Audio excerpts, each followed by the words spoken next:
به نام بزرگت مجاهد، نه ترس و صبوری چو فاروق و خالد.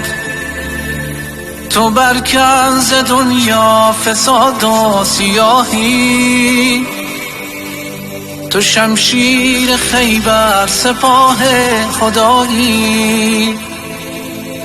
بلرزد ز عزمت جهان ستمگر، بکن شام دنیا تو صبح منور.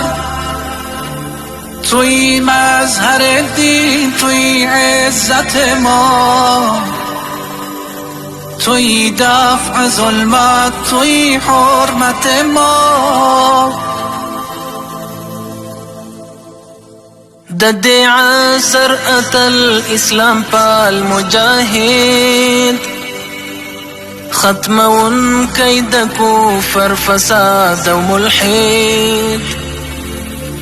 د سر زور و پسر د شمشیر د عمر،